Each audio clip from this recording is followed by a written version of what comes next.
Dim the lights, grab a snack, and try to relax. But don't say I didn't warn you. The rain was relentless, coming down in thick, slanted lines that made the road ripple. My wipers barely worked, and my fuel gauge was hovering on a terrifying sliver. I had no cell service. I'd been driving all day and all I wanted was to lie down and forget the world existed. That's when I saw the neon sign buzz to life through the fog. Dusk wind in. Vacancy. The building looked half swallowed by time. Paint peeled from the walls like dead skin, and the only other car in the lot was an old station wagon with a shattered back window. But I didn't care. I just needed sleep. Inside, the lobby was dimly lit, and the man at the front desk didn't look up when I entered. His face was thin, and his eyes seemed too round, too wide. His name tag read Milo, in crooked, faded letters. "You'll want room 207, he said, before I could speak. I paused. "How do you know?" "Only one room available tonight," he interrupted. "No smoking. No visitors. No looking into mirrors after midnight." I frowned. "Sorry, what was that last one?" He slid the key across the counter with a strange, tired smile. "You heard me." The room was at the far end of a long hallway, and I swear the lights flickered the closer I got to the end. Room 207 was plain. Stale smelling.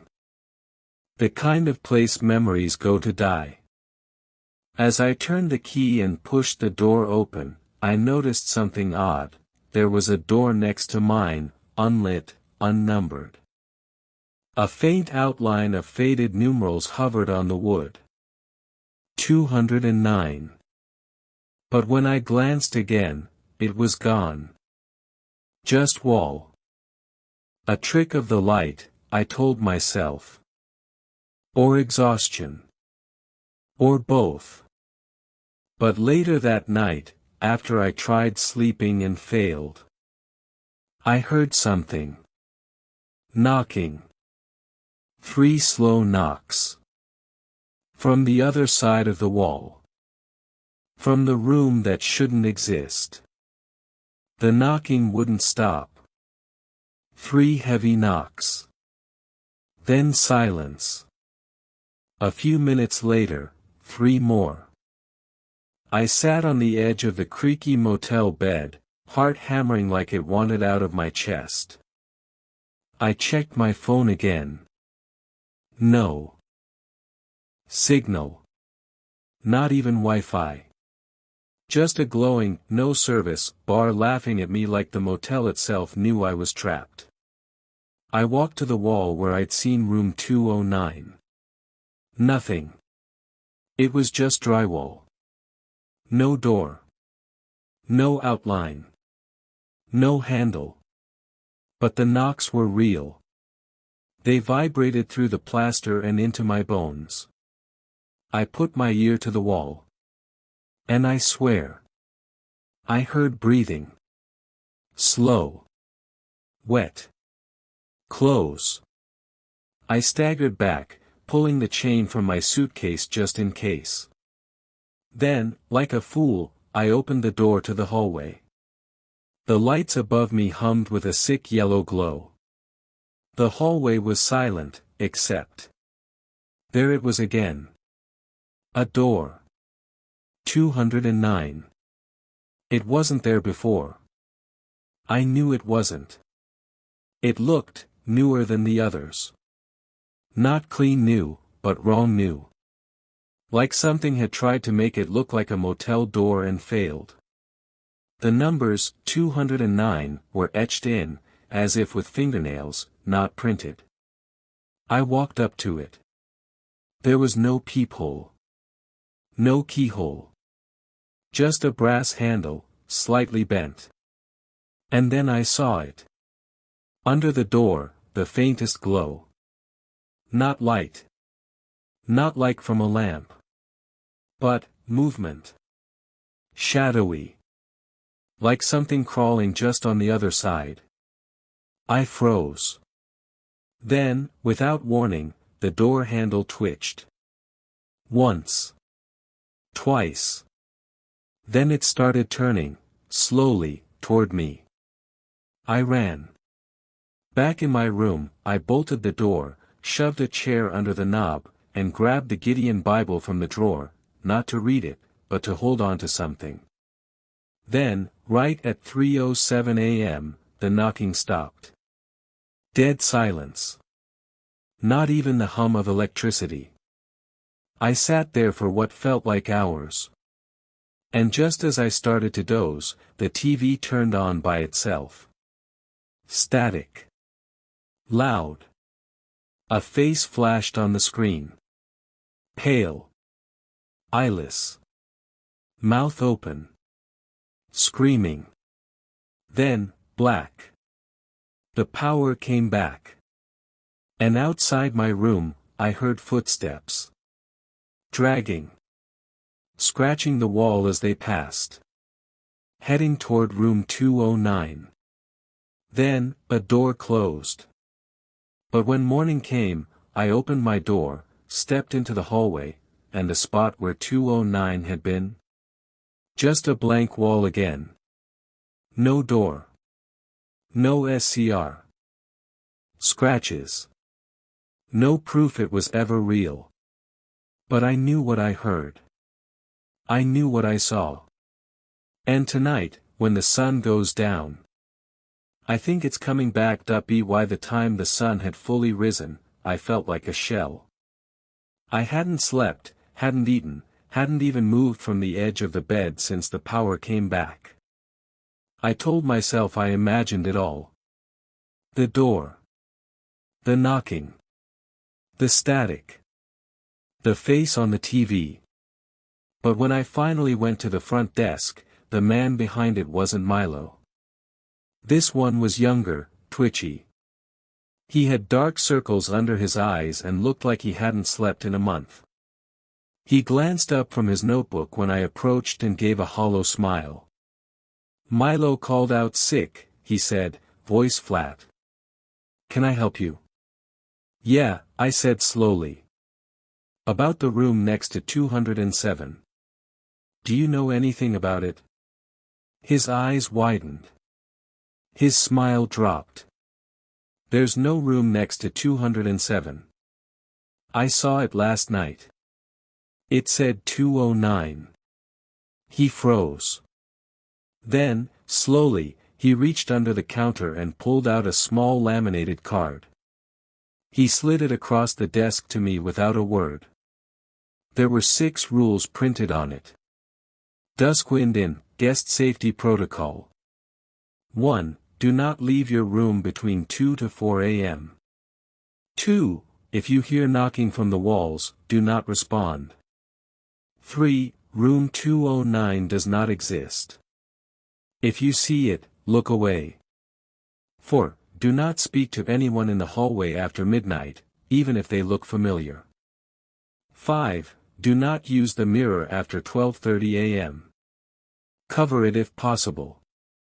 6. If you wake up in a room you don't recognize, do not open the door. What the hell is this?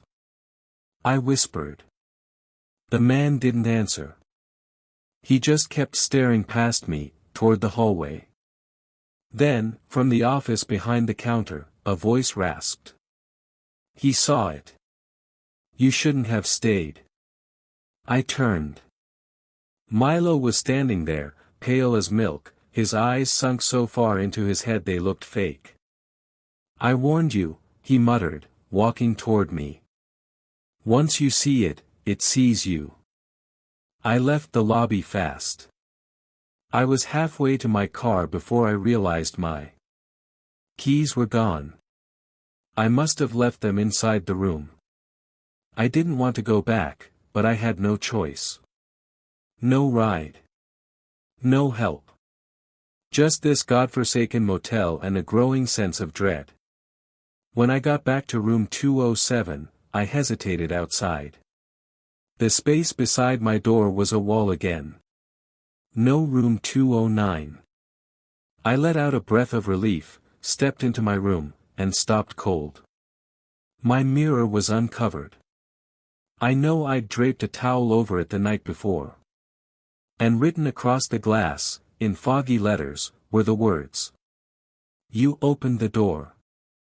I stood frozen in front of the mirror. I hadn't opened any door. But something was telling me I had. Something inside this place knew more about me than it should. I reached out and wiped the message from the mirror with a shaking hand. The glass smudged under my fingers, and for a split second, I swear on my life, I saw my reflection blink a full second later than I did. And the smile on its face? I wasn't smiling. I backed away, breath catching in my throat. The mirror stayed still, but something in my gut twisted, as if I'd been seen through it, not by it. I threw the towel back over it and yanked the bathroom door shut.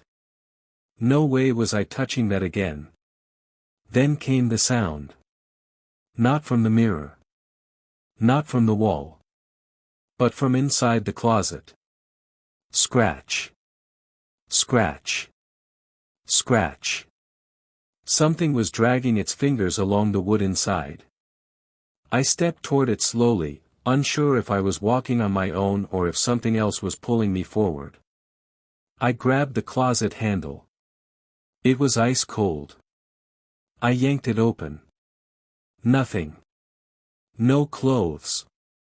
No rod. Just a black empty space that seemed deeper than it should have been. Like the closet was bottomless. Then I noticed. There was a single hanger. Twisted. Burnt. Hanging from nothing. On the wall inside, someone had carved words, uneven, frantic. Don't sleep in this room twice. I slammed it shut. I had to get out. I grabbed my phone. Still no signal. Tried to call 911, nothing. Tried texting my brother. The message failed. The screen glitched and flashed for a second. A message appeared I didn't type. You're already staying in 209. I dropped the phone. I went straight back to the front desk. Milo was gone. So was the young man. No one in sight. I banged the desk. Yelled. No answer. Then I noticed the ledger was open. I walked behind the counter and looked.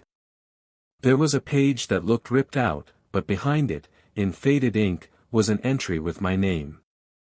The date. Room number. 209. Not 207. My throat tightened. I flipped through every page before it and after it, no other mention of 209. Ever. Just mine. And below my name, a line written in red. One night only. No survivors after 2. I was trembling. That's when the lights overhead buzzed again, and the hallway behind me changed. I turned. Room 209 was back. The door was wide open this time. And someone, something, was standing inside. Tall. Twisted. Its face was blurred like a corrupted photograph. It raised its hand. And waved. That thing inside room 209 waved with the slow, jerking motion of a broken puppet. I didn't wave back. Instead, I did what any half-sane person would do, I ran. Back down the hallway. Past 207. Past the buzzing exit light that flickered like it was choking on the truth. I shoved the front doors open and sprinted into the lot. My car was gone. Not broken down. Not stolen. Gone. Like it had never existed. Like the motel swallowed it up along with my name. I turned back to the building, breath ragged. The dusk wind in looked different. Not just older, but wrong. The windows were darker. The paint looked rotten. It was almost as if daylight never touched this place. I tried the road next, ran across the lot, toward the highway. But every direction I turned, the path just shifted. No matter where I went, I always ended up facing the motel again. Like it had moved while I wasn't looking. Like it was always watching. Defeated, I stumbled back inside, desperate, angry. I marched back to the desk, slamming my fists on the counter. That's when I saw the note. Folded. Left in the center like it had been waiting. My name was written in black smudged ink. I unfolded it with trembling hands. If you're reading this, you're already inside. Not the motel. The room. 209 doesn't exist because you are it now. You let it see you. You heard it knock. You looked too long. Tonight is your last night. Stay awake. Or it dreams for you. Suddenly the lobby lights went out. Total darkness. I fumbled for my phone, screen dead. No glow. Just black glass. Behind me, the sound of something dragging echoed through the hall. A shuffling. Slow. Closer. I didn't look. I ran back to my room, 207, or 209, or hell itself, and slammed the door behind me. I flipped every light on, pulled the nightstand in front of the door, covered the mirror again. Then I noticed something chilling. The window was gone. There was no window anymore. Just a flat wall where it used to be. I curled up on the bed with the Bible in my hands, whispering any verse I could remember. Anything to hold on to. I didn't sleep. I couldn't. Because from the ceiling, I started hearing scratching. Soft. Rhythmic. Like fingers tracing the outline of a trapdoor. I looked up. And there it was. A square outline. Faint. Wet. Pulsing. Something was above me. And I knew, deep in my marrow, that when night came again, it would open. The scratching didn't stop. It grew louder by the hour, like something was pacing just above the ceiling, back and forth, dragging fingernails or claws or bones against the wood. Every so often, it would pause. And breathe. I could hear it. Wheezing. Sniffing. Listening. Like it knew I was below. I didn't sleep. Couldn't. I sat on the bed with the motel Bible still clenched in my hands, though I hadn't opened it once. I wasn't sure who I was praying to anymore.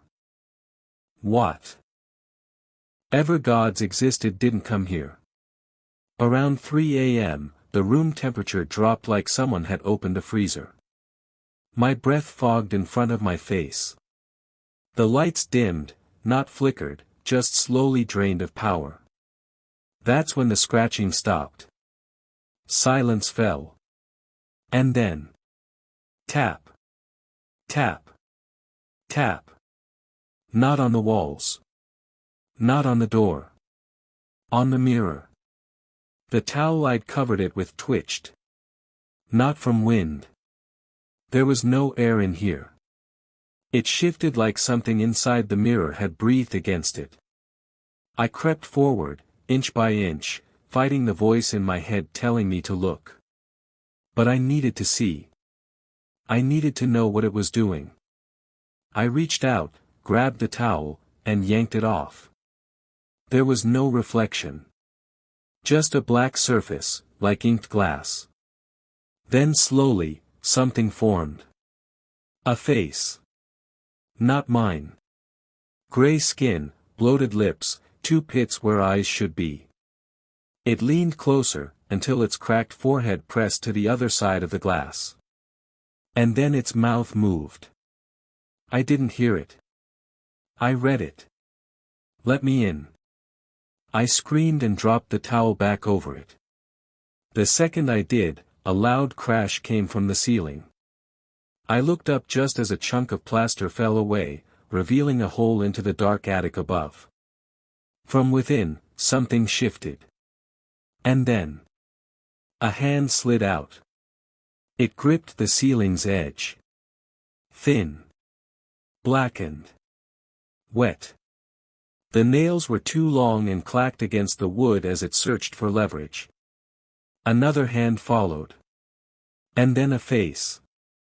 The same one from the mirror. It was coming down. I grabbed my backpack, my dead phone, and yanked the door open, but the hallway wasn't a hallway anymore. It was wrong. Warped. Endless. Every door down the stretch said 209. Dozens of them. All pulsing. Breathing. All slowly creaking open. And inside each, I saw versions of myself. Bleeding. Hanging. Laughing. Staring back at me with dead eyes. I backed into the room, slammed the door shut again. And there on the inside now was a sign, carved deep into the wood. Checkout denied. I didn't sleep. I couldn't. Because I was afraid if I did, I'd wake up in the wrong room again. Or worse, never wake up at all. The thing in the ceiling didn't come fully down, not yet. It just waited, face half submerged in the hole above me, staring. Watching. Its lips moved soundlessly now and then, repeating the same sentence like a mantra. Let me in. Let me in. Let me in. But it wasn't just saying it anymore. It was inside my head, whispering behind my thoughts. I could feel it crawling behind my eyes. Every time I blinked, I saw flashes of a different room. A burnt, melted version of 207, or 209, or whatever this place was. A room soaked in shadow. A room I'd never left. By sunrise, I was curled in the corner like an animal. That's when Milo appeared again. He didn't knock. He just stepped into the room. The light behind him didn't come from the hallway. It came from somewhere else. Why haven't you left yet? He asked, tone cold and casual. Because I can't, I snapped. Because this place is sick and twisted and it won't let me go. Milo just sighed and sat on the edge of the bed like we were old friends sharing coffee. That's not the motel's fault, he said quietly. It's yours. You looked into the mirror. You opened the door. You heard the knock. You listened. He tilted his head at me. Now it listens to you. I lunged at him. But he vanished the moment I moved. Just blinked out of existence. Like he'd never been there. And in his place, on the bedspread, was an object I hadn't seen before. A key. Black. Old. And it had Room 209 burned into the head. Tied to it was a note in scrawled handwriting. If you want out, you have to go back in. I screamed. Threw the key. It hit the wall, and instead of falling, it stuck into the plaster like it had sunk into flesh. Then, slowly, the entire wall rippled like water. And as I stared, room 209 appeared again. The door slid out of the wallpaper like it had always been there. The knob turned. Click. The door opened. And behind it was me, staring back. Mouth open in a scream I hadn't let out yet. Eyes rolling. My own dead hands waved me inside. This place wasn't a motel anymore. It was a memory. A trap. And I was both the guest and the room that I didn't walk through the door. Not because I didn't want to, but because my legs wouldn't move. It was like the room itself was pulling me back into 207, or the rotted version of it that pulsed like a throat. My reflection, if it was a reflection, stood in room 209's doorway, still beckoning, its skin crawling like bugs were trapped underneath it. Then it grinned. Its face split open. No blood. Just a gaping darkness underneath. And inside that void, I saw something I'll never forget. My car. Wrecked. Upside down. Still on fire. And me, burning in the driver's seat. I dropped to the ground, screaming. No sound came out. Just a low static, like the TV had returned, but it was coming from me. My ears buzzed. My eyes stung. And the world began to glitch, like reality itself was corrupted. Every corner of the room warped, the walls bending inwards. The ceiling cracked. The air grew heavy with the scent of mold and decay, like old wood soaked in blood. Then, from inside the walls. Knocking. Not from one place. From everywhere. All sides. All directions. Knock knock knock. Knock knock knock. A dozen hands. A dozen fists. They were trying to come through. The light bulb above me exploded. Sparks rained down. My eyes darted to the mirror, still covered, still breathing behind the towel. It moved like someone on the other side was pacing. And suddenly I realized something terrifying. This room wasn't haunted. This room was a cocoon. And I was the host. In the closet, the door creaked open on its own. The words carved into the back wall had changed. They now read: "You're not staying in room 209. Room." With doors that whispered when I passed. He's here. It's waking up. The guest belongs to us. Some doors bled from their keyholes. Others had long, human-shaped shadows pushing from inside, trying to break out. And then I saw it. At the end of the corridor. A door larger than all the rest. Rotting. Bone-colored. And above it, carved deep into the archway. The original 209. I don't know what compelled me, but I stepped forward. And as I did, all the lanterns flickered violently, then died. The door opened on its own. And inside, was my motel room. Except it was burning. The bed, the carpet, the walls, everything was engulfed in black fire that didn't give off heat.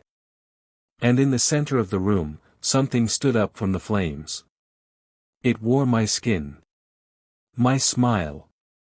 My voice. But it wasn't me. It opened its arms and said, "You should have never checked out."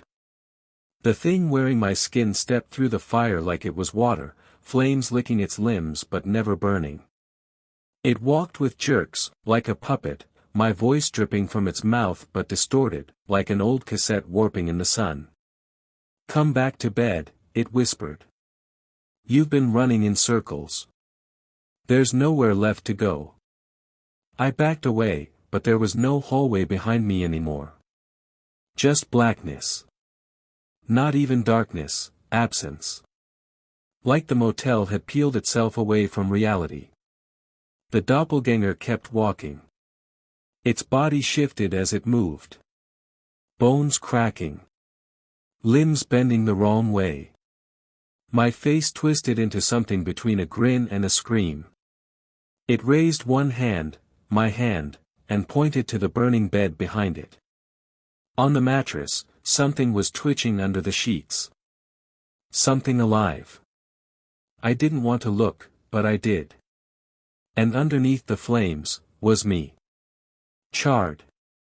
Burned into the springs. Eyes still open. Still moving. Mouth gasping silently for air. The doppelganger leaned in close, grinning. "We all leave a version behind," it whispered. "Every time we ignore the rules, every time we open a door we weren't supposed to, we create another one of us." I turned around. No one was there. But the mirror, the shattered one, still reflected him. The man I'd hit. Eyes sunken. Skull cracked open like a split melon. His mouth hung slightly ajar, swaying gently as if he were suspended underwater. "You don't remember, do you? That's what the motel feeds on."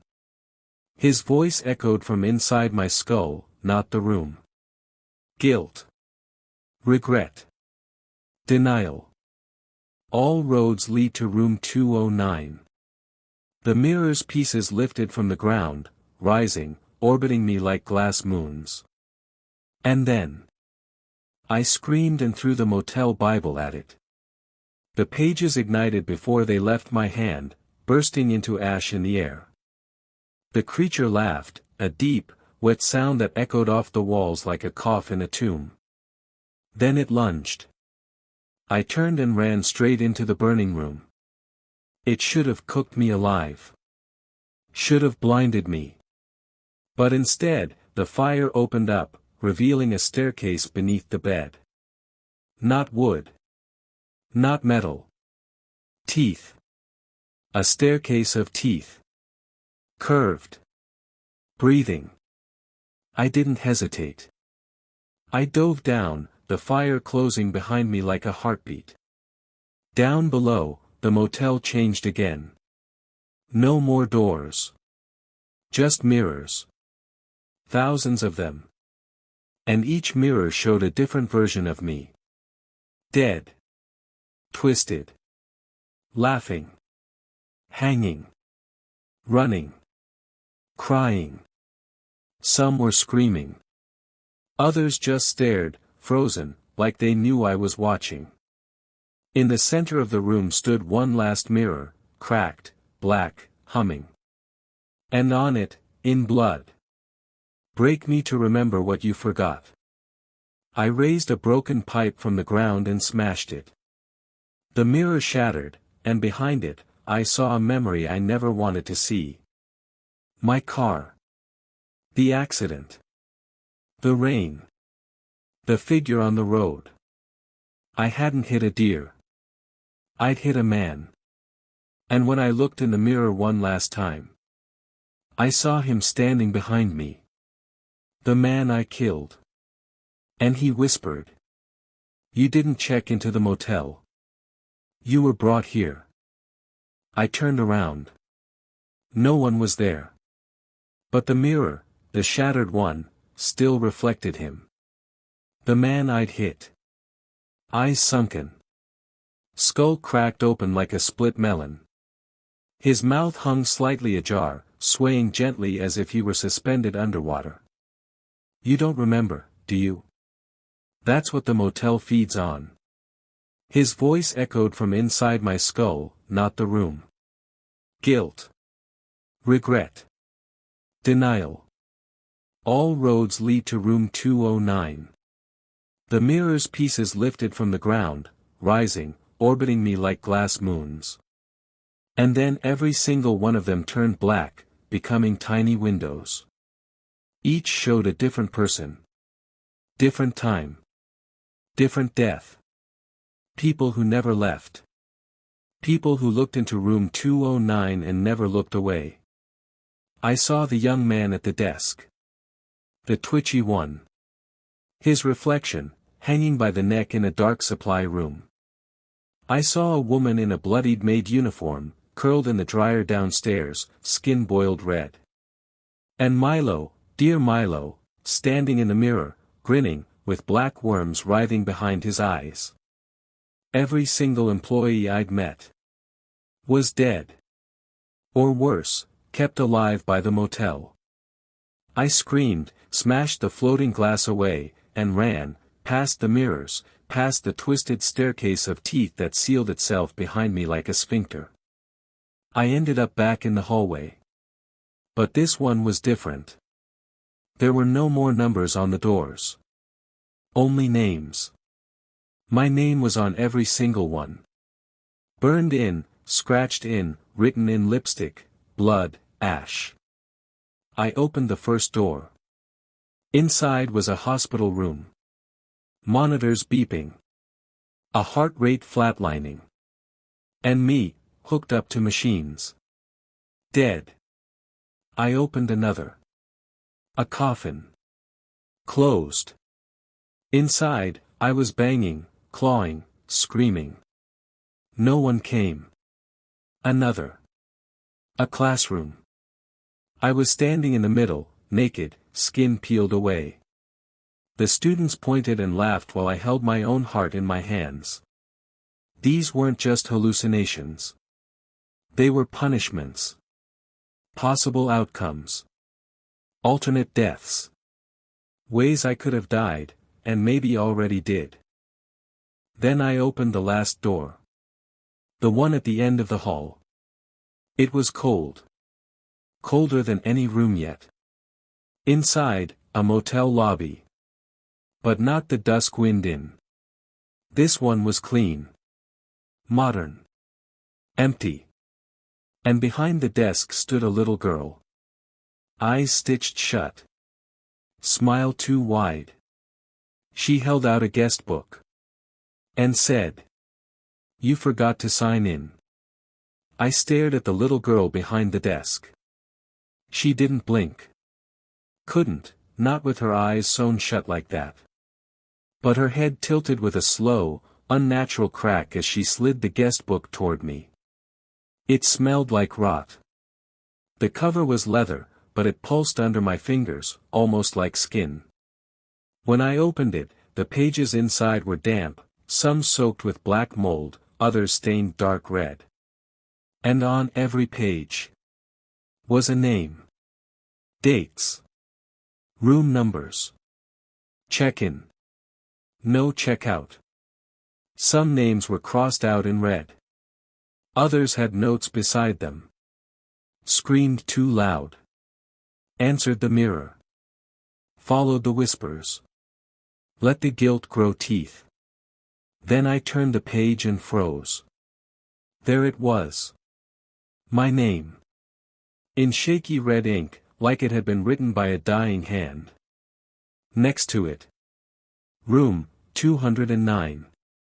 Status, pending absorption. Why? I whispered. The girl tilted her head the other way. You made a choice. They all do. Some slow. Some fast.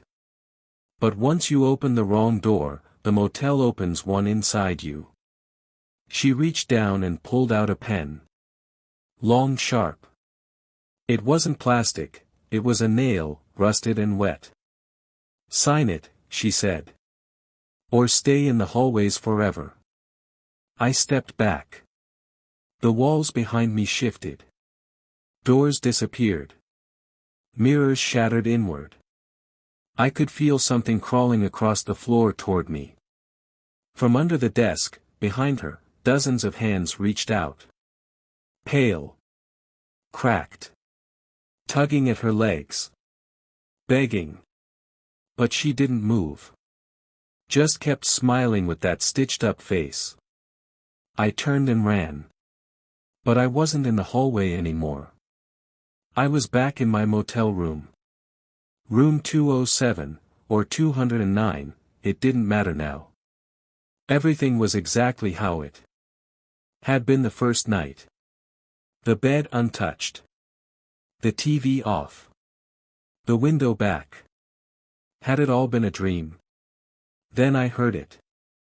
From the closet. A voice. My voice.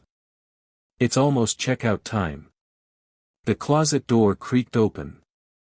And from the darkness stepped me. Wearing a hotel uniform.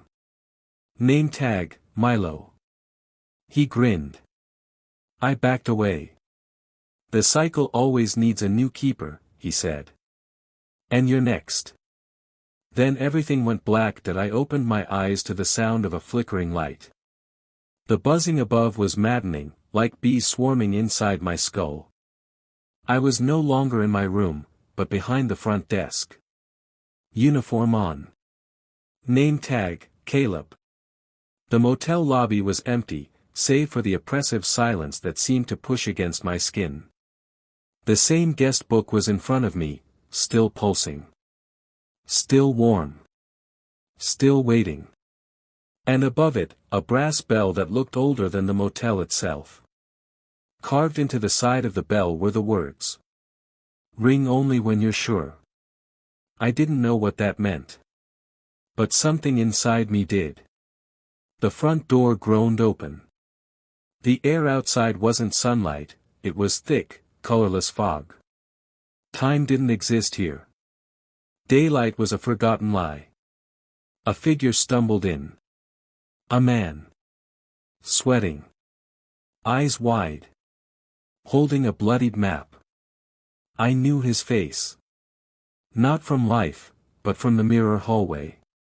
He had been one of the names in the guest book. Now he was here. Please, he begged. Do you have a room for the night? I opened my mouth to say no, to warn him, to tell him to run. But what came out was. Of course. Room 209 is available. He smiled with relief, and my hand moved on its own, reaching for a rusted key. Not room 207. Not 210. Always 209. He took it. Walked away. Door closed behind him. And just like that. The motel sighed. Like it had been fed. I tried to scream. To run. But my legs didn't listen. My mouth didn't obey. I was just, watching. Trapped. Inside myself. And then the radio behind the desk crackled to life. Attention staff. Room 209 is occupied. Prepare the mirrors. I looked to my right. There was a mirror there now. One I hadn't noticed before.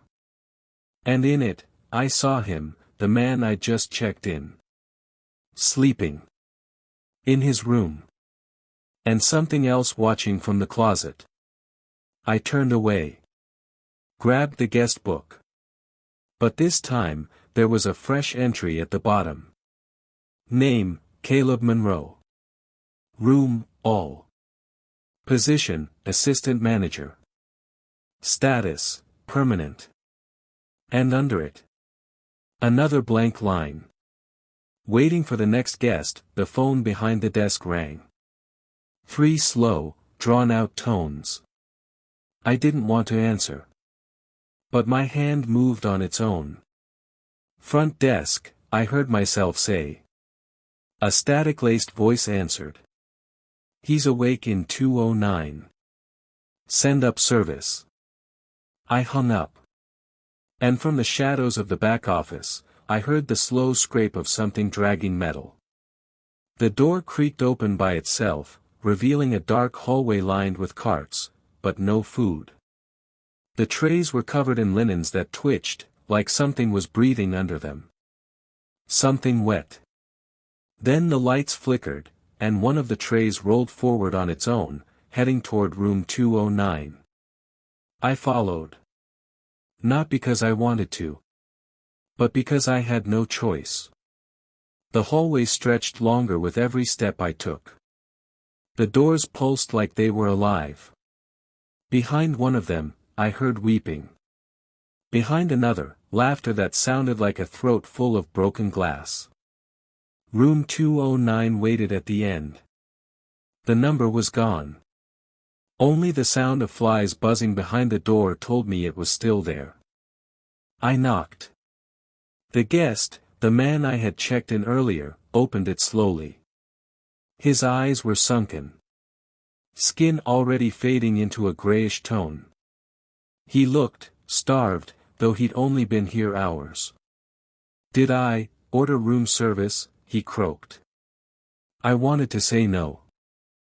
I wanted to scream, "Get out while you still can." But I just smiled, stepped aside, and the cart rolled past me on its own.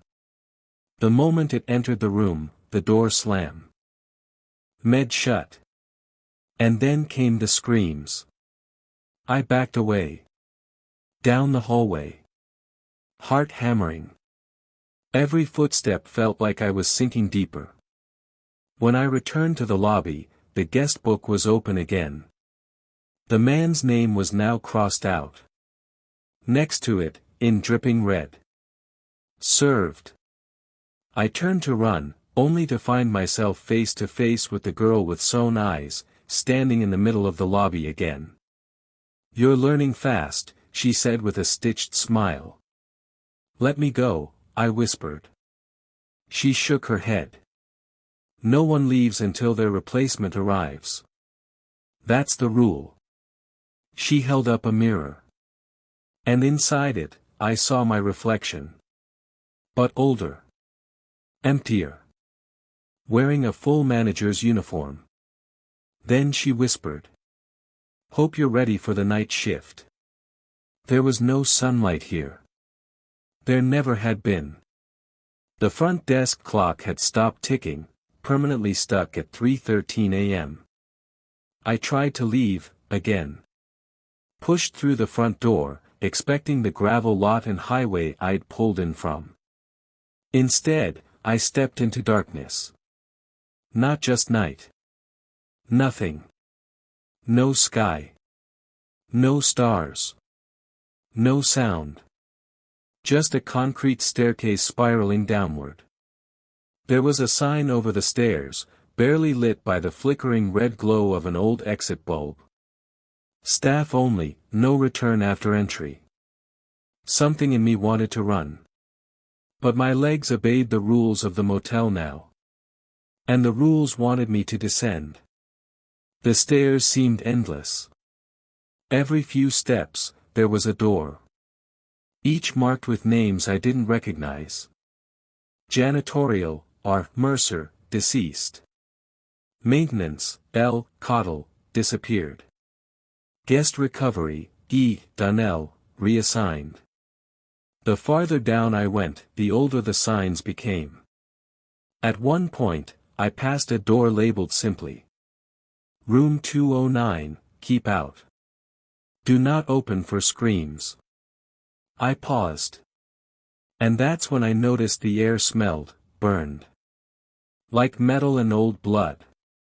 And behind that door, I heard someone scratching. Then tapping. Then whispering my name in a voice that matched mine exact. I ran. Finally, I reached the bottom. A massive door stood before me, rusted and wrapped in chained padlocks. Dozens of motel keys hung from the metal like trophies. Painted across the steel in black ash. "Room service ends here." I turned to leave. But the staircase behind me? Gone. Only a narrow corridor remained now. The walls pulsed softly, like they were breathing. Every step echoed too long, like something was walking behind me at a delay. Eventually, I reached another door, this one labeled Manager's Quarters. When I pushed it open, I found a replica of my motel room. Same bed. Same lamp. Same rotting smell behind the walls. Except the TV was on, playing security footage of room 209. The screen was cracked, but I could make out the guest. He wasn't moving. But someone else was in there now. Tall.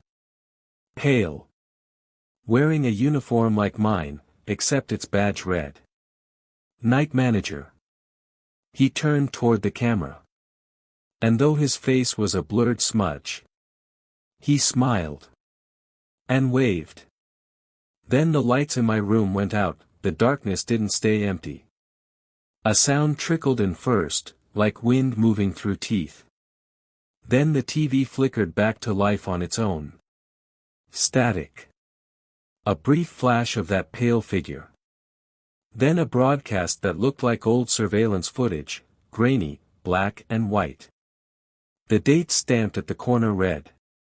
October 19, 1966, 2:09 a.m. The camera panned across the lobby. It was the same as now, but dirtier. Blood on the tiles. Lamps busted. The clerk at the desk was wearing a uniform just like mine, but his hands were nailed to the counter. The timestamp jumped. Now it showed a group of men dragging something wrapped in bedsheets down the hallway. The sheet twitched. The shape underneath kicked. One of the men pulled off the sheet. It was a girl, no older than 12. Her mouth was sewn shut. Her eyes, stitched closed. The same girl I'd seen in the lobby. The one who smiled too much. The video jumped again. Now. They were outside room 209. One of the men held a large iron key. Another whispered something about feeding the emptiness. They unlocked the door. And a gust of black wind pulled all of them inside. Screams followed. Cracking bones. Laughter like a child's. Then the door closed on its own. And the timestamp froze. Suddenly the footage vanished. The screen glitched, then flashed a message, typed in white letters across red static. Do not open room 209. Ever. My motel room door creaked behind me. I turned slowly. The girl stood there again. Same stitched eyes. Only now, she wasn't smiling. She pointed behind her, toward the hallway. He's getting hungry, she said softly. And the lock's starting to rot. I followed her into the hallway. The air was thick, choking, the walls sweating like they were alive. Room 209 waited at the end. This time. The door was open an inch. A low humming came from within. Like whispers inside a furnace. I stepped closer. On the wall beside the door, scrawled in what looked like toothpaste and blood, were the words. "It never left. It just sleeps." I leaned in. Just a peek. But I saw nothing. Not darkness. Not furniture. Not even the guest who had entered. Only an endless void of moving skin, stretching forever, with dozens of mouths stitched shut, waiting to open. Then something inside noticed me. And the door snapped shut so fast it almost took my hand. Behind it, I heard new breathing. Fast. Excited. Like it had smelled someone fresh. Back in the lobby, the guest book flipped on its own. A new name appeared in black ink. Next, you. The front desk was empty again. The lights dimmed. The air had gone cold, as if something had left room 209 and taken all the warmth with it. Then the bell on the desk rang. Once. No one was there. But something was waiting. Behind the desk, where my uniform had first been waiting for me, I noticed something I hadn't seen before. A trapdoor bolted into the floor, stamped with the motel's logo, the Sable Pines Inn, though the words were nearly worn off by claw marks. A rusted plaque next to it read, "Archives Room, for management only. Do not bring light." And underneath it, scratched in barely legible lettering, "Truth sleeps in darkness. Waking it invites what lives beneath it." Still, the door creaked open as soon as I touched it. I climbed down. Each rung of the ladder was warm, pulsing like a heartbeat. Below was a cavernous room lit only by the green glow of old monitors and oil lamps suspended mid-air, as if gravity didn't exist here. Rows and rows of old leather-bound ledgers and cassette tapes filled the shelves. Most were tagged with dates going back over 70 years. And in the center of the room, on a pedestal made from bone and rebar, sat a massive black binder labeled in red paint. Room 209 Incident Log, 1966 to 1993. I opened it. The first page was a photograph. A black and white shot of room 209's door, sealed shut by iron bars and nails shaped like crosses. Behind it, a pair of glowing white eyes stared back. No pupils. No face. Just eyes. The incident reports were short. Brutal. Typed in broken English, each signed by a former manager, now marked as missing or institutionalized. February 14, 1966. Guest entered room 209 at 2:13 a.m. Knocked 3 times. Door opened on its own. Heard laughter and screaming. Found only shoes and blood. Room returned to normal by sunrise. May 2, 1971. Housekeeper claimed to hear her dead mother calling from room 209. Opened it. We found her 4 hours later on the roof. No organs. Still breathing. October 31, 1982. Room opened itself. All power across motel died. 6 guests vanished. Manager tried sealing room again. He died in his sleep, body was inside out. There was one last report, different from the others, scribbled in ink like someone wrote it as they died. The handwriting was shaky. Barely readable. I sealed it the best I could. But it feeds off memory. Off curiosity. When someone asks about room 209, that's how it finds its way back.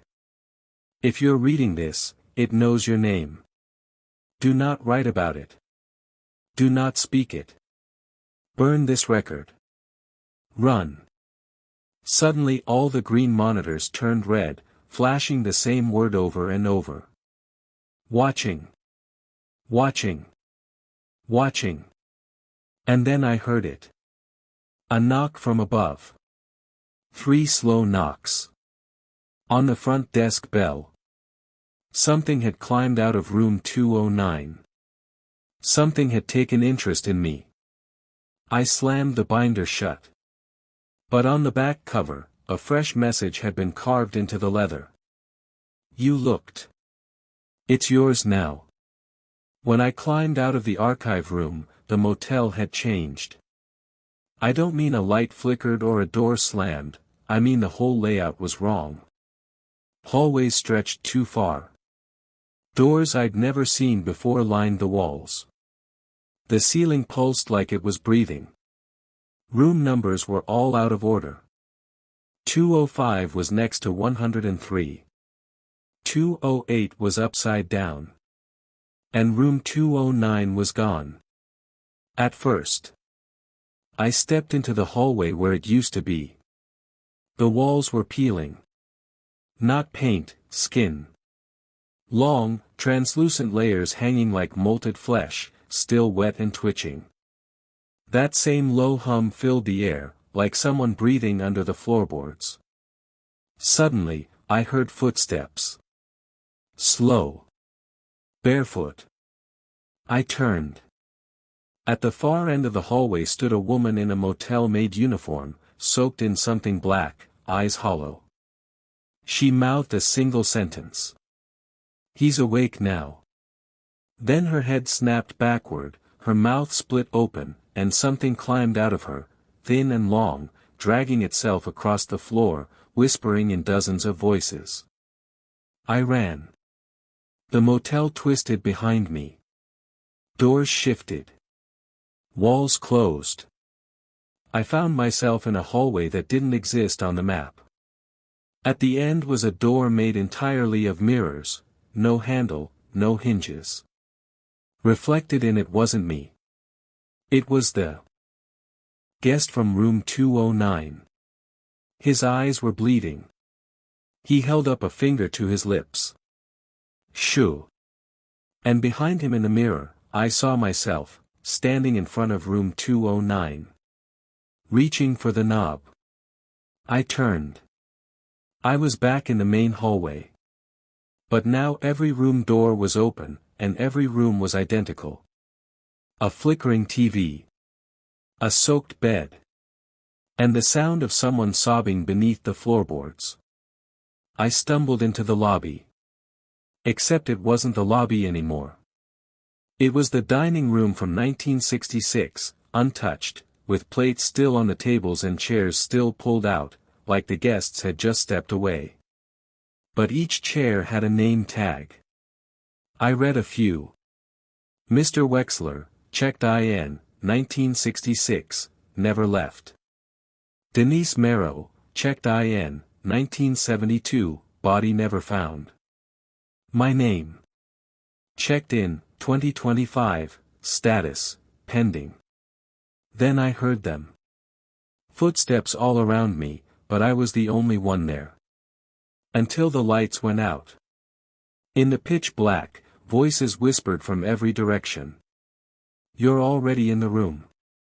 It just hasn't realized you yet. Don't close your eyes. That's how it sees. Then, from behind me. Welcome to 209. The lights flashed once.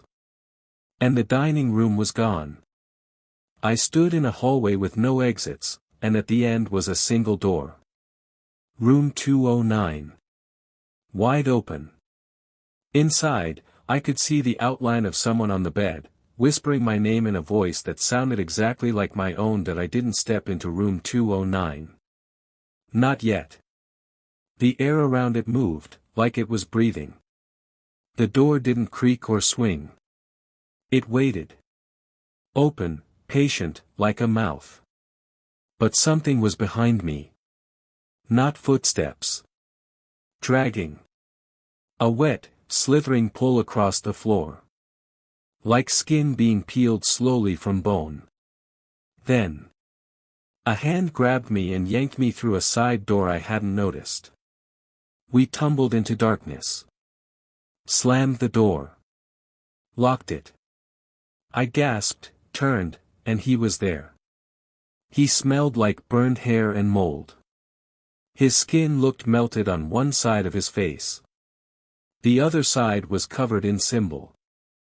Carved into flesh, symbols I'd seen in the archive room. He looked at me with one blood-filled eye and whispered. You opened the archive, didn't you? That was your first mistake. His name was Richie Lang. He used to work here in 1987. Everyone thought he disappeared. Because he had. Into room 209. I was the night clerk just like you, he said. They said never open 209. I didn't listen. I heard knocking. Laughter. I thought maybe someone needed help. But that room, it eats time. I stepped in, and when I came back out, 50 people were dead. And I hadn't aged a day. His skin twitched when he spoke. He never blinked. He never looked directly at the walls, either. You ever wonder why no one remembers checking in here? Because they didn't. They were brought here. Called. Fed to it. I asked him what it was. He laughed, dry and painful. It's not a ghost. It's not a demon. It's a hole. A knot in the world. A wound. Room 209 is the bandage. The rest of this motel is just infection.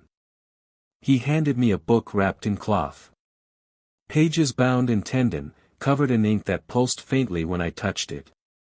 This is the only way to map the motel, he said. But it only shows you where you're not supposed to go. I opened it. It had floor plans, but they changed while I looked. Doors moved. Halls twisted. Rooms vanished, then came back blood-stained. A note inside read: "Never follow a hallway longer than it was 5 minutes ago. Never open a door if someone inside sounds like you. And if you see the receptionist version of yourself, kill it." Richie gripped my shoulder tight and said, "There's one way out. But it's through something that isn't meant to be crossed. It lives between room 209 and the original motel, before it burned. You'll need to survive the other side. The blue door." That's when I heard the knock. 3 slow knocks. Directly behind the wall. Richie went pale. His lips trembled. "It's tracked you," he said. "You made it curious." Suddenly, the walls began bleeding black. The lights dimmed, and we heard something whisper. "You brought him here, Richie. Now you both belong." The floor gave out. We fell. The last thing I saw was room 209's door sliding shut on its own. And a whisper. "You're getting closer." I woke up in dirt. My mouth full of it. My eyes swollen shut from dust and rot. When I finally sat up, I realized I wasn't in the motel anymore. I was beneath it. A tunnel. But not man-made. The walls pulsed, organic, wet, lined with something that looked like muscle and bone. Not rock. Beside me, Richie groaned. "We're in the root hall. This is where the motel feeds." He limped forward, coughing blood, but his hand clutched the living book like it was holy. As we walked, the tunnel breathed. Every few feet, we passed what looked like faces in the wall, frozen in screaming expressions, buried in the living meat. "They tried to leave," Richie muttered. "But the motel remembers." I asked where we were going. He didn't answer for a long time. Then, finally, "To the blue door. It's the only exit. But you don't walk through it. You trade for it." The tunnel opened into a cathedral beneath the ground. A space too large to exist under a building that size. It was made of motel furniture, beds, chairs, TVs, tangled and stacked into a massive, spiraling throne. And on it sat something that wasn't human. Tall. Skeletal. Wearing a clerk's uniform from the 1940s. Its head was a collection of motel keys, all fused together and rattling softly. In place of a mouth, it had a mail slot, the kind used for old suggestion boxes. It looked directly at me. And spoke without sound. "Room 209 is the wound. You are the needle." I stumbled backward. Richie grabbed my arm. "It's the clerk before time. It runs the root hall. It keeps the ledger." The thing raised a long, bone-thin finger, and a book floated to us. It was mine. My name on the cover. Each page was a night in the motel. Page after page. Until the last one. It was blank. But something was writing on it now, in real time. "Trade required." Richie looked at me with wet, terrified eyes. "It wants a piece of you. Something permanent. A memory. A truth." I didn't understand. Then he stepped forward and pulled out a long rusted knife. Or it takes your face instead. I didn't run. Because somehow, I knew, this wasn't optional. This place didn't ask.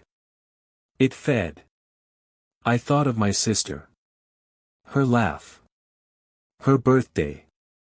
The last time I held her hand. And I whispered. Take it. The clerk before time paused.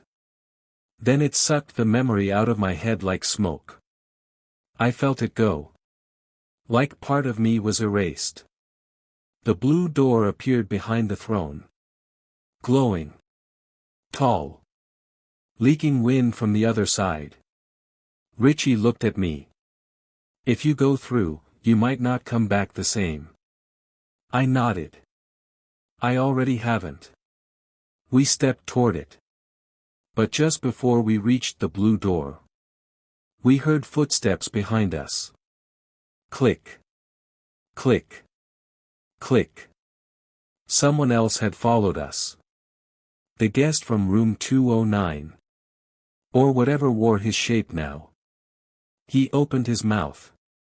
And all the motel room keys screamed at once. The keys screamed louder. Their pitch twisted the air. My ears bled. Richie dropped to his knees, hands over his face, muttering something in a dead language, one the living book seemed to recognize. Its pages flipped violently, reacting. I turned back to the blue door, praying it would open. And it did. But not the way a door should. It peeled, like skin being pulled from a fruit.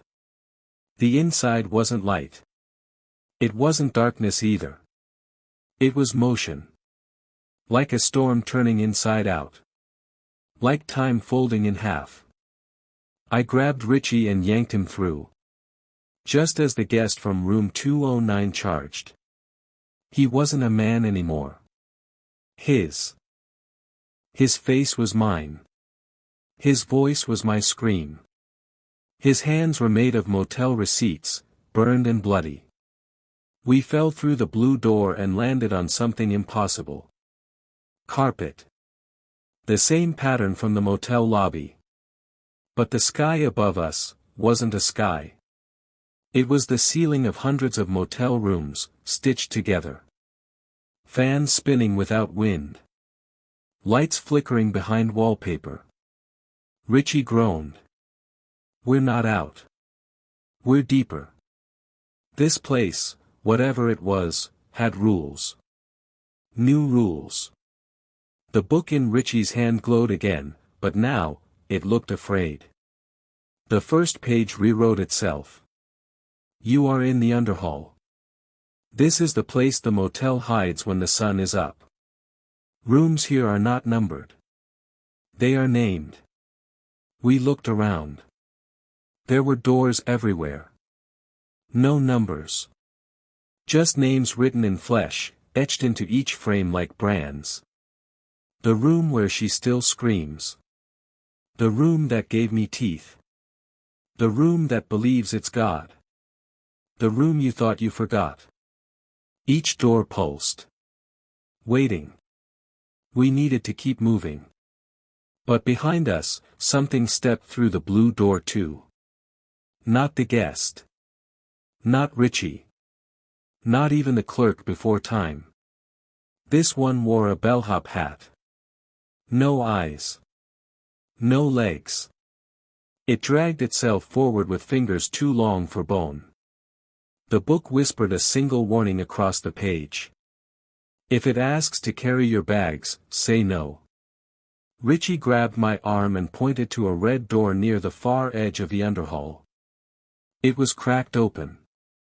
The name on it was blurred. Shifting. Like it didn't want to be read. But something warm came through. Familiar. That's your door, Richie whispered. It's where the motel first saw you. I asked what would happen if I opened it. He didn't answer. Because the bellhop thing whispered behind us, just 3 words. Check-in confirmed. We ran. Down hallways that twisted mid-step. Past rooms that cried out our names in our own voices. Past mirrors that showed us dying over and over in loops. The red door opened wider. And inside, I saw a hospital room. A nurse. My mother. She was crying. Holding my hand. I was 12. Dying from something I'd forgotten. The motel had been there. Even then. I stepped in. And the door slammed shut. Behind me, Richie screamed. But it was already gone. I was back. Back to a memory I never knew I lost. And the motel was inside it. Watching. Waiting. Feeding. I stood in that hospital room, 12 years old again. But I wasn't the boy in the bed. I was watching from the corner, trapped in the shape of myself. My mother sobbed over me, whispering prayers through cracked lips. The heart monitor beeped slowly, too slowly. It hit me then. This memory wasn't preserved. It was rewritten. Because on the far side of the hospital room was a door that didn't belong. The motel door. Brown. Rotting. Room 209. I turned toward it. It pulsed like it was breathing. Behind me, my mother froze mid-sob. Her eyes rolled white, her mouth unhinged like a puppet's, and she spoke in the motel's voice. You forgot this moment. But I remembered it for you. I backed away, pressing against the wall. You were supposed to die here. But I made a deal. Her mouth opened wider. Cracked at the corners. So now you belong to me. The memory snapped like a film reel melting. The hospital bed vanished. The machines twisted into motel furniture, for poles into coat racks, pillows into roaches, walls into dripping floral wallpaper. I wasn't in a hospital anymore. I was in a reconstruction of my worst day, made by something that didn't sleep and never forgot. There were hundreds of doors now. Each one painted with my face at a different age. 7. 8. 9. 10. And the motel whispered. Pick the year. Relive the fear. The book in my pocket, Richie's book, trembled violently. Pages flipped on their own. Stopped at a warning written in dark red ink. Ever. Door opens once. Choose the pain you can survive. I touched the one marked 19. It opened. Inside was a girl I used to love, sitting on a motel bed, crying. And I was watching myself yell at her, something I never wanted to remember. Something I thought I buried with everything else that hurt. Then, he appeared again. The other me. The one from room 209. He smiled. Memory's the easiest thing to corrupt. Especially when it already hurts. He stepped toward her. His hands became knives. His voice became mine. I knew what he was about to do. What the motel wanted me to watch. So I did the only thing I could. I ran into the memory and shoved myself out of the way. Glass shattered. Reality bent. The motel shrieked in outrage. And then. The walls peeled apart. Behind the crumbling memory was a staircase. Old. Wooden. Dripping with something black and hot. And standing at the bottom. Richie. Eyes hollow. Voice shaking. You made it through your first loop. But the next floor is where the real rooms are. I asked him what that meant. He looked at me with something close to pity. You've been staying in the guest rooms this whole time. But now the motel wants you to see the rooms that were never cleaned. We stepped onto the first stair. And everything behind us was erased, not a key. A tooth. Yellow. Human. Long enough to not belong to any normal mouth. He pressed it into the lock like it knew its shape, and the chains slid away on their own, hissing like steam escaping skin. The furnace door opened with a groan. Behind it wasn't fire. It was a hallway, long and cracked, lined with motel doors that were charred to bone. The wallpaper peeled in curls like burned skin. Every door had been sealed from the outside, nailed with rusted boards. Above them were room numbers, scratched out. Replaced with names. Handwritten in blood. I saw mine. Room U. Richie turned to me. They built over this floor. After the fire. Said it was condemned. But the rooms didn't forget. The guests didn't check out. I asked what he meant. He didn't answer. He pointed to a door at the very end. Room 0. It wasn't sealed. It was open, just a crack. A dark wind oozed out from it, carrying a smell like wet teeth and burned milk. That's the original room. The first one. Built before the motel even had a name. I asked him who stayed there. He said. The founder. And the guests who don't have faces anymore. As we moved closer, the hallway shifted. Doors slammed behind us. The walls pulled closer, narrowing like a throat. And from inside the rooms, we heard scratching. Not like fingernails. More like someone clawing to stay inside their coffin. Room 0 waited for us. Its door was wet. Breathing. And carved into it, fresh, was a phrase I'll never forget. Don't open for light. I turned to Richie. But he was already gone. The hallway behind me was gone. The floor beneath me dropped. And suddenly I was falling into room 0. Where the founder still dreamed. And the walls pulsed like flesh. And the rules no longer protected me. That I landed hard. Not on a floor, but on something, alive. It pulsed under me. Warm. Breathing. Like muscle. Room 0 wasn't a room. It was a mouth. The walls slick with saliva. The ceiling pulsed with veins. The light bulb overhead was an eyeball, twitching to follow my every move. And then, he spoke. Not from a corner. Not from the shadows. From inside my head. Why have you come, before you were invited? I couldn't answer. My throat felt sewn shut.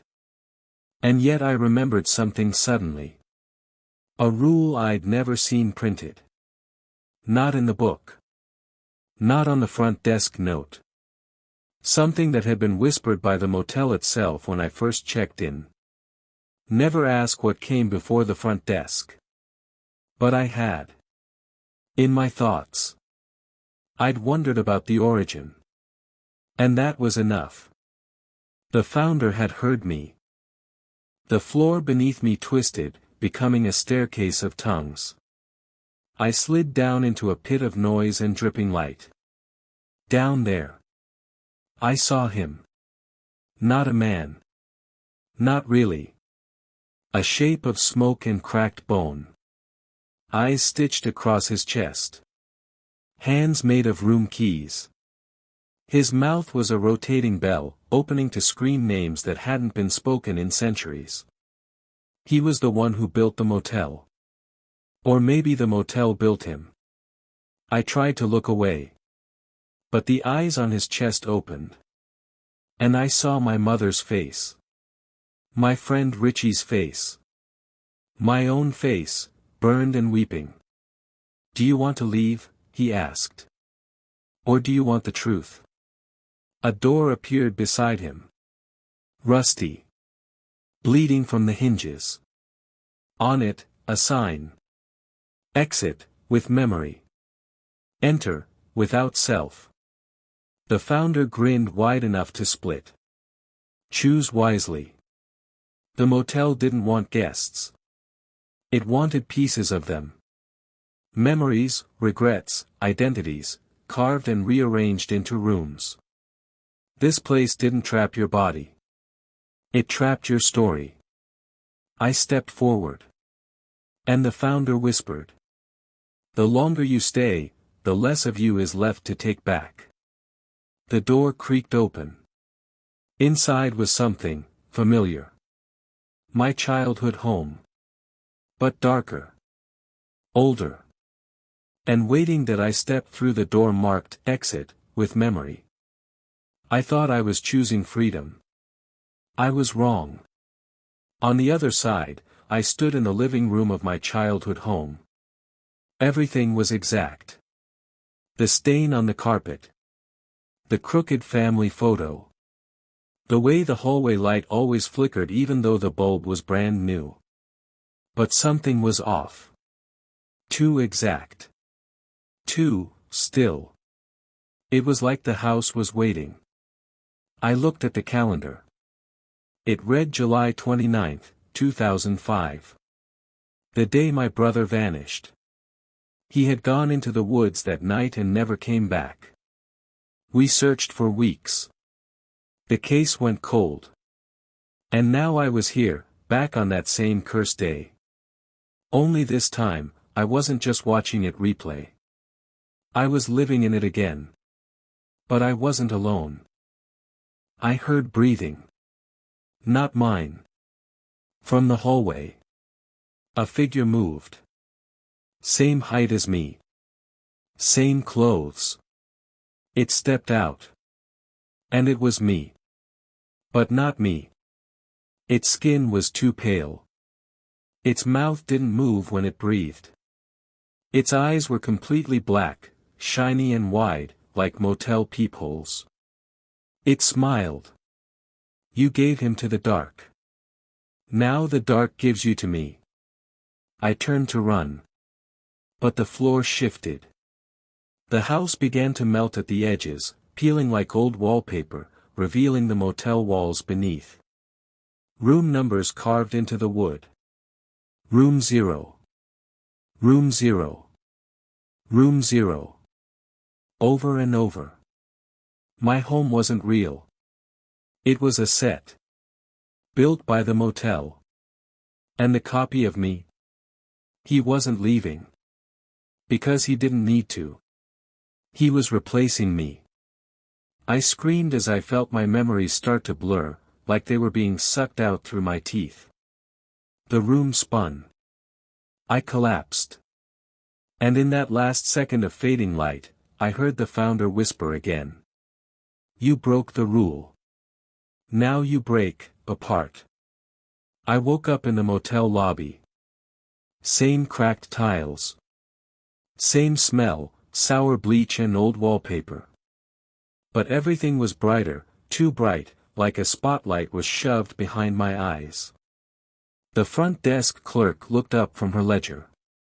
Can I help you? She asked. I opened my mouth to speak.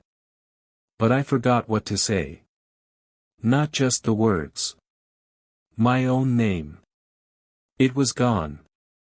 I reached into my pocket, hoping for my wallet, an ID, anything. Instead, I found a single motel key. Room 0. The tag was wet. Not with water. With blood. Sir, the clerk asked, more impatient now. You need a name to check in. I hesitated. She tapped her pen twice. If you don't remember your name, one will be assigned. I shook my head. I'm not here to check in. I already did. Yesterday. You gave me room 12. She blinked slowly, then offered a smile that didn't quite reach her eyes. We don't have a room 12. That room doesn't exist in daylight. I backed away from the counter. Turned. The lobby was filled with people now. Not moving. Not talking. All standing. All facing me. Dozens of them, guests, staff, children, even animals, frozen in perfect stillness. And then, in unison, they spoke. You shouldn't be awake right now. My vision bent sideways. I fell to my knees. The floor split open beneath me like cracked leather skin, and I dropped into the walls, not behind them, but within them. As I tumbled, I caught glimpses of all the rooms. Room 3, where a man weeps for his wife who died 5 times in the same hour. Room 9, where a child draws faces that later crawl out of the walls. Room 14, where time runs backward until you're nothing but a scream. I fell through them all. Until I hit the mirror. It wasn't made of glass. It was made of me. And it was grinning. It mouthed the name I had forgotten. But its voice wasn't mine anymore. Your name was never yours, it hissed. It belonged to the motel the second you checked in. I woke up in a bathtub full of ice. My teeth chattered. My body, numb. The room was pitch black, except for a faint buzzing from the light above the mirror. It flickered like a dying fly. There were scars on my chest. Fresh. Stitched crudely, like someone was in a rush. Or didn't care. Then I saw it. In the fogged mirror. A message written in blood. This wasn't your death. I screamed. But the voice wasn't mine. The door slammed open and the scenery ripped away like a bad stage play. The walls peeled off. The ceiling evaporated. Suddenly, I was on a highway, kneeling in the middle of the road. Headlights. A woman screaming at a boy running toward me. No, through me. He didn't see me. But I felt everything. The impact. The sound of his skull cracking against metal. The tire dragging over my spine. My breath escaped. And again, the voice said. This wasn't your death either. I woke again. Now in a hospital bed. Tubes in my arms. Monitors beeping. But no one looked at me. Doctors passed by. Nurses checked charts. No eyes met mine. Then I saw it. A toe tag on my foot. Name, blank.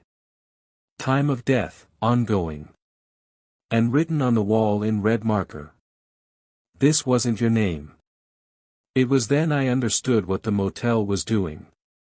It was feeding me the last moments of those who had disappeared here. Replaying them. Letting me wear their ends like borrowed coats. Every scream. Every breath. Every horror. Until I no longer remembered which one was mine. The next time I woke, I wasn't afraid. I was angry. I stood up. I tore out the IVs. I looked at the camera mounted above the bed and said. I'm not yours. I'm not anyone's. You hear me? I remember who I was. But I didn't. Not really. Only fragments. The sound of my mother's voice. The motel's neon sign. The number 0 burned into my palm. That's when a door appeared where the window should have been. No handle. Just 3 words scratched into the frame. Last death first. The door didn't open. It inhaled me. I didn't walk through. I was dragged, silently and slowly, like a corpse being pulled by invisible strings. No floor beneath my feet. No sound but the sound of my own pulse. No light, except that sick yellow glow the motel always wore when it thought no one was watching. Then it appeared ahead of me. A long hallway. Impossible in size. Doors on both sides, too many to count. Each with a plaque that didn't show room numbers, but names. Thousands of names. Some scratched out. Some blinking. Some still dripping. I moved toward the nearest one. It said. Sarah Melton, screamed so loud she split her own throat. The next. Devon Case, tried to burn the room, became the wallpaper. I kept walking. Each name told a story of a death the world had forgotten, because the motel made it so. Until I saw it. My name. Elias Vane, checked out screaming. Checked back in silent. I backed away. But the door opened on its own. Inside was, me. Older. Eyes rotted out. Fingernails chewed down to the bone. Clawing at the walls of room 0 like he'd been there for years. When he turned to look at me, he whispered. There's no outside. There never was. Then he lunged. I screamed. But the hallway collapsed, folding inward like a throat swallowing itself. When I awoke, I was in the lobby again. Only this time. Everything was inside out. The wallpaper was skin. The front desk was made of teeth, perfectly lined up, chattering quietly. The guests. They were all mirrors, walking, talking mirrors, reflecting versions of me I had never lived. Some of them were smiling. Some were dead. One held a child I never had, crying quietly in her arms. You've stayed too long, one of the mirrors said, tapping the key in my hand. You remember too much. And then came the voice, the real one. Not from the lobby. Not from the walls. From beneath the motel, rumbling up like thunder beneath bone.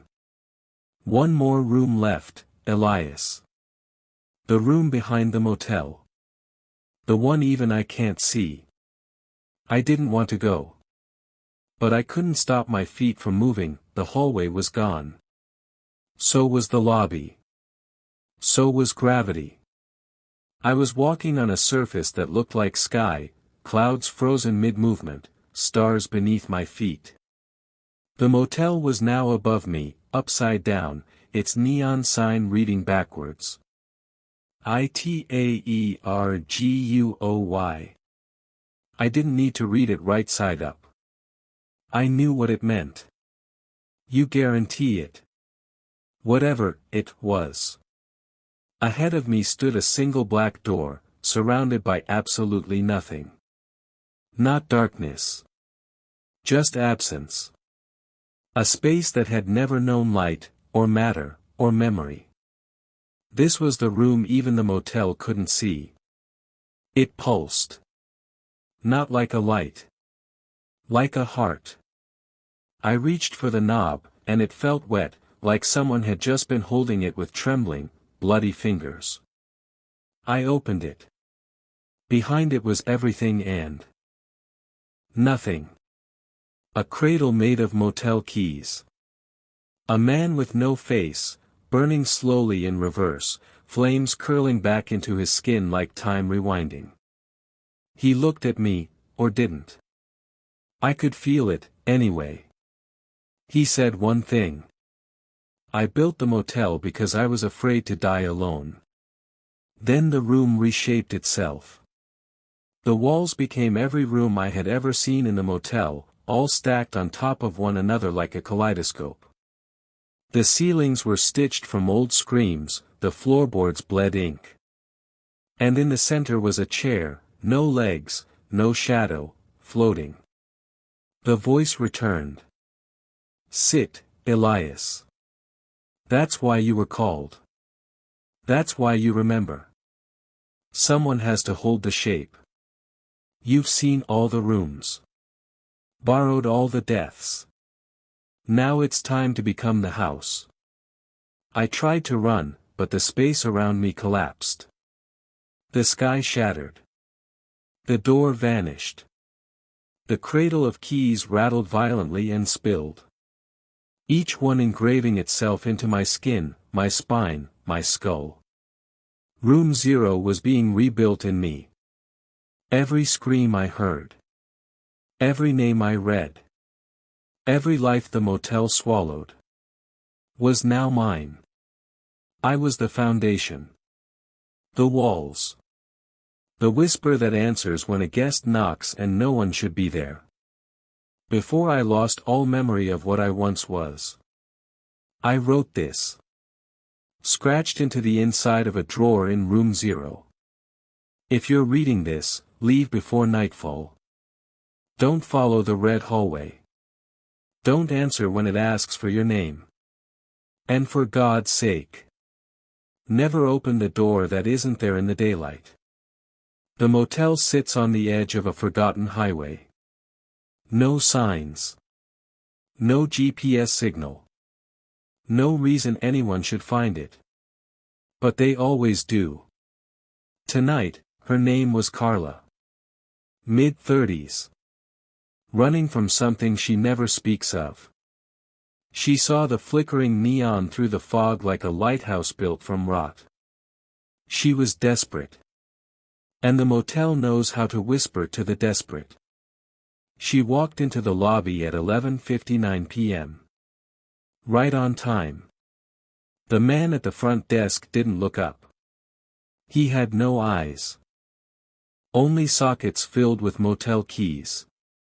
Room 0, he said. It's open. Carla blinked. Isn't there a regular room? He slid the key across the counter. It hissed. It was wet. She didn't ask again. The hallway was wrong. Too long. Too warm. The carpet pulsed like it had a heartbeat beneath it. She walked. Past portraits that watched her breathe. Past a mirror that didn't reflect her body, only her fears. And then she saw it. Room 0. Exactly like she saw it in her nightmares. She opened the door. Inside, nothing moved. Yet everything was alive. The wallpaper writhed. The bed trembled with the weight of unseen things. And the television turned on by itself, showing static. Until it spoke. He told you not to come. Carla dropped the key. On the desk was a drawer, half open. Inside, carved in blood-cracked lines, was the message. Don't follow the red hallway. Don't give it your name.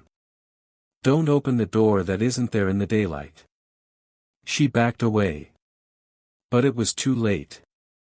The red hallway had already replaced the one behind her. And something from the mirror had stepped out. It wore her face. But it smiled too wide. Its eyes had motel room numbers where pupils should be. Check-in complete, it said, reaching for her. Somewhere deep beneath the motel, in the place where I still exist but no longer remember my name. I felt the shift. Another guest. Another memory added to the walls. The motel grows every time. It forgets nothing. And when the world above changes, it doesn't matter. Because this place is older than time. And it always waits. For the next one. To find the room. That doesn't exist in the daylight. Candle the end candle.